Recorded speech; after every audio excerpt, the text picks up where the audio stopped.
If you use emails, which I'm sure you do because email is the most common form of communication these days, you would have come across something called FYI or EOD or ASAP. What does this mean and why do we use these? If you ask me, using them is not a great practice because your receiver might not know. But we live in a world where short forms, acronyms are common in digital communication. So why not learn some of the common ones? And that's what we are going to do today. Are you ready to learn? Let's get started.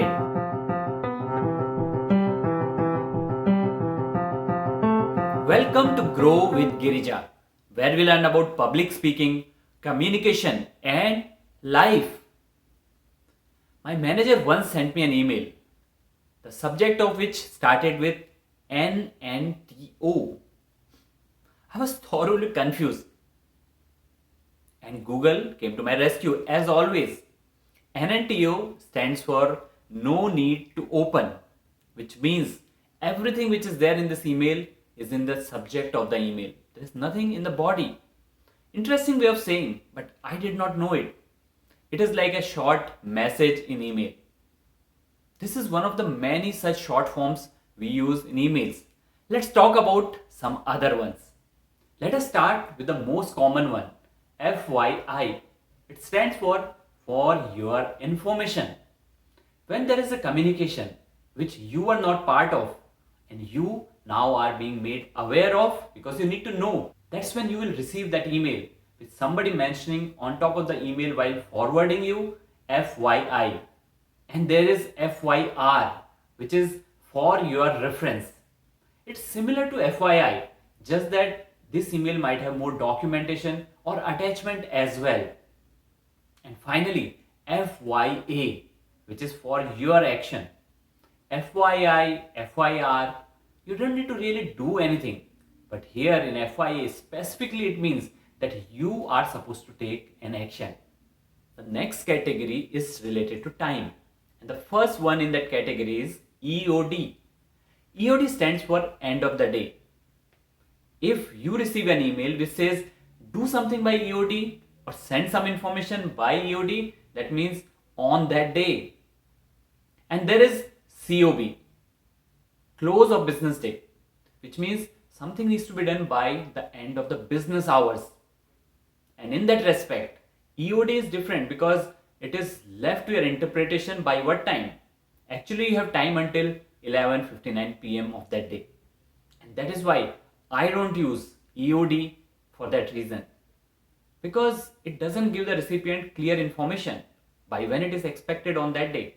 I mention the specific time with the date by when I'm asking for some information. And then there is this famous one, ASAP, which stands for as soon as possible.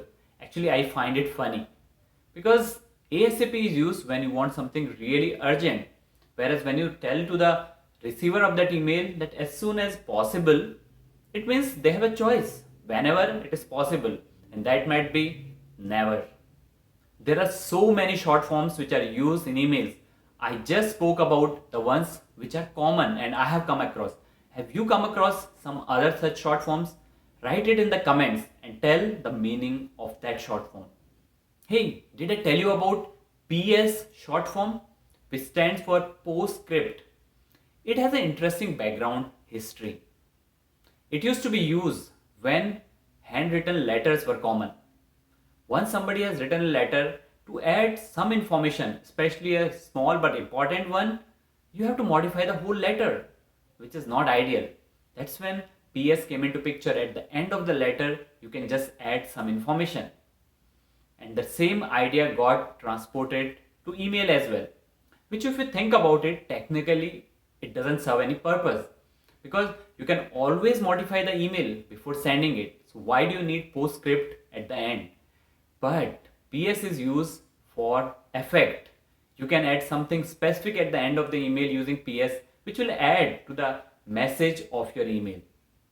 I hope you got something useful in this video. If you liked it, like it, share it and subscribe to support my channel. I will see you in another video of Grow with Girija.